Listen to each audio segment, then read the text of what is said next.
21 tetor. Misteri i martesës. Prandaj njeriu do të lërë atin e tij dhe nënën, dhe do të ngjitet pas gruas së tij, dhe të dy do të bëhen një mish i vetëm.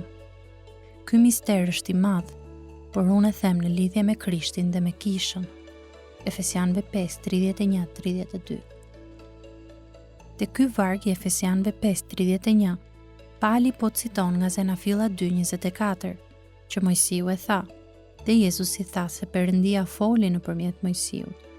Mateo 19:5. Njeriu do ta lërë të atin dhe nënën e vet, dhe do të bashkohet me gruan e vet, dhe të dy do të jenë një mish i vetëm.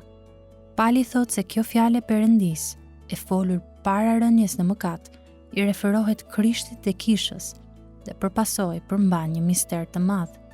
Ajo që nuk kuptohet këtu është se kur Perëndia veproi për të krijuar burrin dhe gruan dhe të themelonte bashkimin e martesës, ai nuk hodhi zaret, nuk ndërhoqi fijen apo të hidhte një monedë për të vendosur se si do të lidheshin ata të dy me njëri tjetrin. Ai e modeloi martesën shumë qëllimisht, sipas marrëdhënies që ekzistonte mes birit të tij dhe kishës, të cilën e kishte planifikuar që nga përjetësia. Prandaj martesa është një mister. Ajo përmban dhe fsheh një kuptim shumë herë më të madh se ai që mund të shohim nga jashtë. Perëndia e krijoi njeriun, mashkull dhe femër, dhe e caktoi martesën që marrëdhënia e përjetshme e beslidhjes mes Krishtit dhe kishës së tij mund të shëmbëllehej në bashkimin martesor.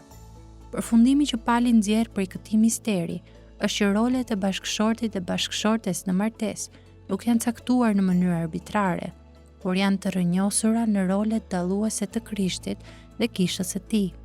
Ne që jemi të martuar, kemi nevojë të mendojmë vazhdimisht se sa e mistershme dhe e mrekullueshme është që Perëndia na jep në martesë privilegjin për të pasqyruar realitetet e jashtëzakonshme hyjnore, të cilat janë pafundësisht më të mëdha dhe më madhështore se ne. Ky mister i Krishtit dhe i kishës është themeli i modelit të dashurisë që Pali përshkruan në martesë. Nuk mjafton të themi që si bashkëshorti, ashtu edhe bashkëshortja, duhet të kërkojnë gëzimin e vet në gëzimin e tjetrit. Kjo është e vërtetë, por nuk mjafton. Gjithashtu është e rëndësishme të themi se bashkëshortët dhe bashkëshortet duhet ta imitojnë me vetë dije marrëdhënien që Perëndia kishte në mendje për Krishtin dhe kishën. Domethënë, secili duhet të kërkojë të jetojë sipas modelit të dallueshëm të projektimit të pastër dhe të gëzueshëm të Perëndisë për Krishtin dhe kishën. Shpresoj ta merrni seriozisht këtë gjë, qofshi beqar apo të martuar, të moshuar apo të rinj. Zbulesa e Krishtit beslidhje mbajtës dhe e kishës beslidhje mbajtëse varet nga kjo.